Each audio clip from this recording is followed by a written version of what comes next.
Salve a tutti ragazzi, bentornati sul canale. Dobbiamo parlare dell'impresa che ha fatto il Napoli ieri sera contro i Reds. Napoli-Liverpool finita 4-1 e 3 gol solo nel primo tempo.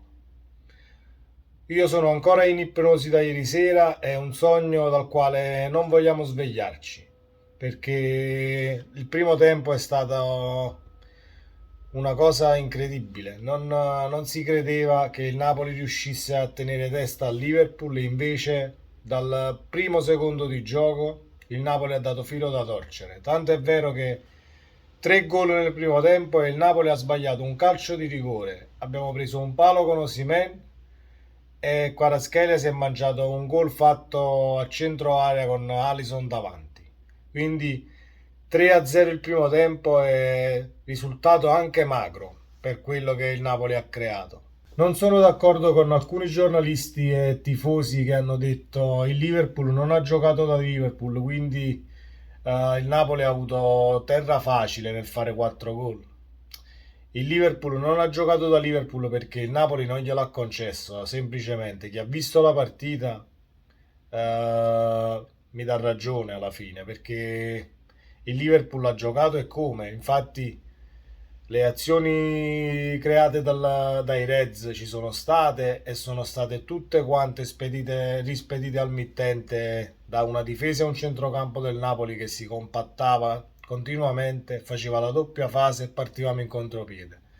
È l'unico modo per arginare squadre del genere che a livello di gioco comunque ti mettono in difficoltà e hanno tanto possesso palla, quindi non puoi fare altrimenti. Spalletti l'ha preparata talmente bene che ancora non ci credo.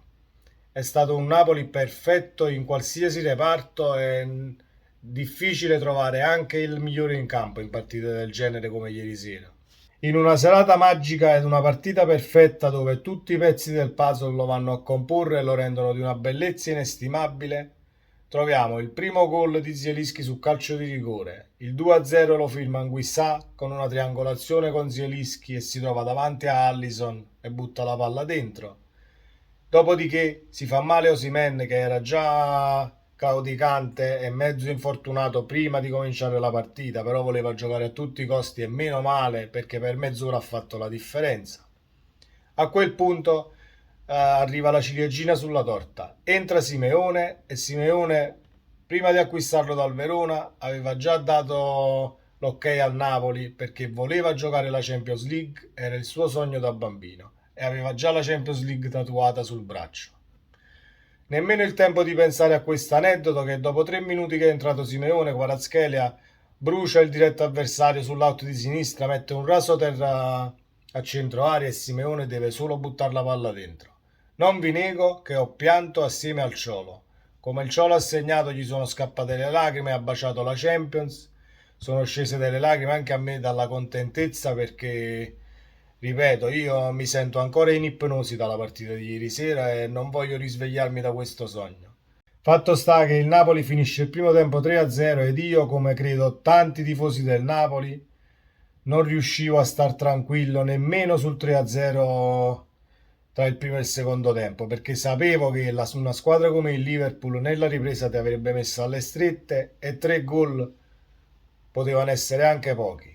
Lo abbiamo visto tante volte in Champions League, ricordiamo anni fa il Porto con il Milan, il Liverpool che tra Premier e Europa comunque 3 gol li ha recuperati molto spesso, quindi c'era tantissima tensione anche per il rientro in campo dopo i primi 45 minuti. Comunque comincia la ripresa e il Napoli sul primo contropiede insacca la quarta rete. Dopo 2 minuti il Liverpool fa il 4-1 e il Napoli si compatta e riesce ad arginare tutte le avanzate dei Reds fino a fine partita. Comunque dopo il 4-1 Spalletti fa riposare Quara e fa riposare Politano e inserisce Lozano e Zerbin, non cambia l'identità alla squadra ma dà forze fresche per i contropiedi possibili perché comunque sul 4-1 il Liverpool ti schiaccia nella tua area di rigore per riuscire a recuperare la partita e tu devi essere abile a compattarti e ripartire in contropiede. Mossa azzeccatissima, siamo andati anche vicini a fare il quinto gol, però ieri sera non ce n'era per nessuno. Un Napoli che versione Europa ci è piaciuto tantissimo e ripeto, non svegliateci da questo sogno perché è il sogno più bello secondo me degli ultimi 30 anni.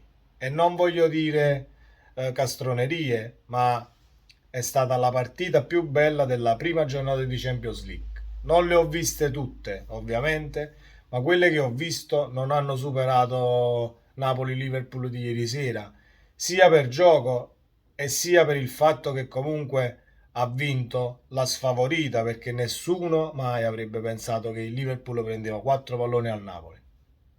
È stata una serata magica, fantastica e perfetta. Ringraziamo il Napoli e tutti i giocatori del Napoli per le emozioni che ci hanno dato ieri sera, perché è di questo che viviamo noi tifosi ed è la linfa vitale che ci fa stare attaccati alla squadra che tifiamo.